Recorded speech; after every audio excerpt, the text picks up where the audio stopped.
150 anos, 100 a 150 anos, não existiam.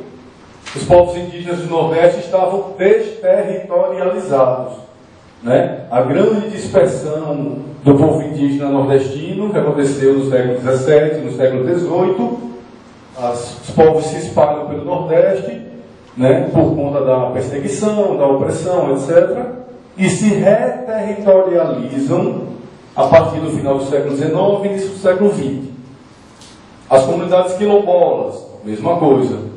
População negra dispersa, interiorizou-se e se reterritorializou a partir de estruturas de poder. Aí sim, não é uma população dispersa. Diferentemente, por exemplo, da população negra urbana.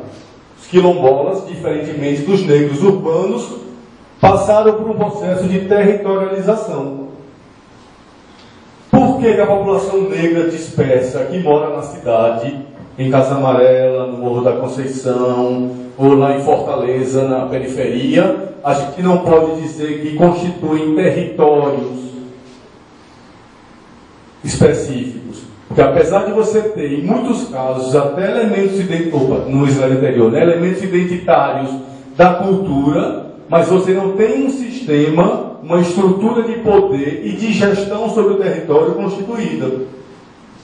A população está dispersa. Você tem identidades culturais ali, você percebe, mas você não tem estruturas de poder, de gestão daquele território constituídas e apropriadas pelos de lá. Por que eu estou dizendo pelos de lá? Porque o Estado, aí o segundo aspecto aqui que é fundamental a gente entender, que o Estado tem um papel muito forte como regulador dos territórios e de construção e de constituição de territorialidades. Como é que o Estado faz isso? Faz quando ele, por exemplo, diz que ali é Casa Amarela e não... Ele quer forçar a constituir-se uma nova territorialidade, mas não forma, não constitui, né? E tem outros exemplos que a gente vai ver pela frente, de territórios que são, por força do Estado, são forjados, digamos assim, né?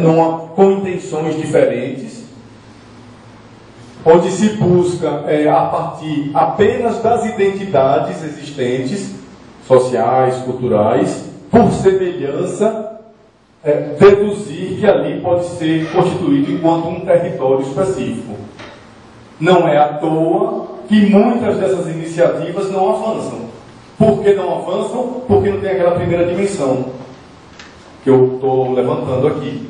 A dimensão da governança, da estrutura de poder específica do território, né, das relações já estabelecidas nessa estrutura. E aí o Estado muitas vezes fica insistindo num processo de territorialização que não se efetiva.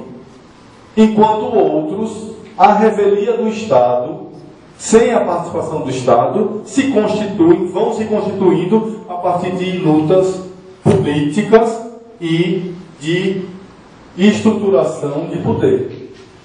Exemplo, os povos indígenas. Muito pelo contrário, o Estado brasileiro não queria a reterritorialização dos territórios indígenos, né?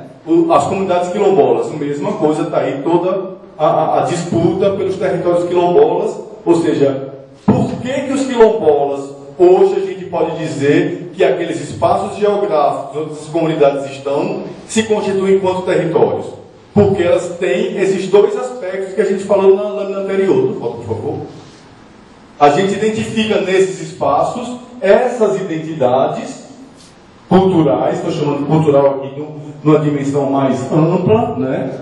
Ou seja, a dimensão econômico-produtiva, artístico-cultural, né? Das relações sociais, das estruturas familiares. Há um conjunto de identidades, mas há também fortemente uma intenção de controle político sobre aquele espaço.